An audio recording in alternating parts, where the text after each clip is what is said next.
Okay, chapter 4 of A Gangsta Granny, Mystery and Wonder. Ben wasn't at all sure that Raj was right about Granny. That night, it was the same old story. Granny served up cabbage soup followed by cabbage pie, and for dessert it was cabbage mousse. She even found some cabbage flour after dinner chocolates somewhere. After dinner, Granny and Ben sat down together on the musty sofa as they always did. "Scrabble time!" exclaimed Granny. Cabbage-flavoured chocolates are not as nice as they sound, and they don't sound that nice. Great, thought Ben. Tonight's going to be a million times more boring than last week. Ben detested Scrabble. If he had his way, Ben would build a rocket and blast all the Scrabble boards in the world into outer space. Granny pulled out the dusty old Scrabble box from the sideboard and set up the game on the poof. Ben sighed. What seemed decades later, but was probably just hours, Ben stared at his letters before scanning the board. He had already put down boring, ancient, quack, double word score, pointless, pongy. This had to be checked in the dictionary. Wrinkles, cabbage sick, triple word score, escape, help, I hate this stupid game. Granny had disallowed this on account of it not being one word. He had an E, an M, an I, a U and a D. Granny had just put down Murray mint, double word score, so Ben used the T at the end to form the word tedium. "Well, it's nearly 8 o'clock, young man," announced Granny, looking at her little gold watch. "Time for your beddy buys, I think." Ben groaned inwardly. Beddy buys. He wasn't a toddler. "But I don't have to go to bed until 9 o'clock at home," he protested.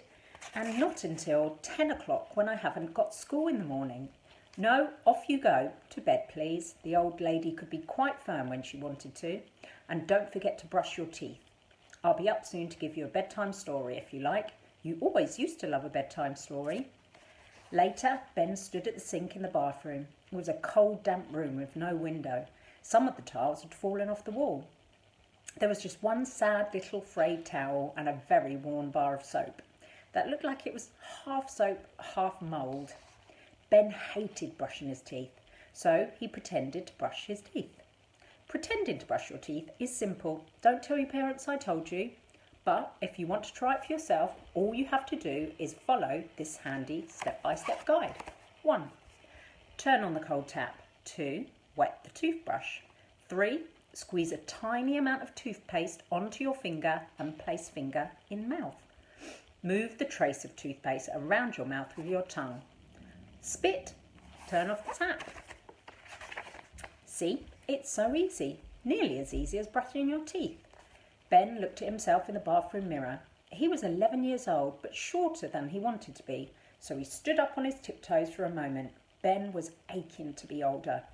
Only a few more years, he thought, and he would be taller and hairier and spottier, and his Friday nights would be very different. He wouldn't have to stay at boring old grannies anymore. Instead, Ben would be able to do all the thrilling things the older kids in the town did on a Friday night.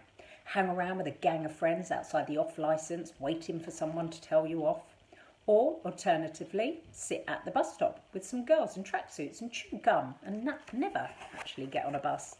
Yes, a world of mystery and wonder awaited him. However, for now, even though it was still light outside, he could hear boys in the nearby park playing football. It was time for Ben to go to sleep. In a hard little bed, in a damp little room, in his granny's rundown bungalow that smelled of cabbage. Not just a little bit, a lot. Sighing, Ben got under the covers. Just then, Granny gently opened the door to his bedroom. He quickly shut his eyes and pretended to be asleep. She lumbered over to the bed, and Ben could feel her standing over him for a moment. "I was going to tell you that bedtime story," she whispered. The old lady had often told him stories when he was younger about pirates and smugglers and master criminals, but he was far too old for all that nonsense now. "What a shame you're already asleep," she said. "Well, I just wanted to say that I love you. Good night, my little Benny." He hated being called Benny too, and little. The nightmare continued as Ben sensed his granny bending over to give him a kiss. The The prickly old hairs on her chin bristled uncomfortably against his cheek. Then he heard the familiar, rhythmic quacking sound as her bum squeaked with every step. She squeaked her way back to the door and closed it behind her, sealing the smell in. That's it, thought Ben. I have to escape. Right, see you for chapter 5.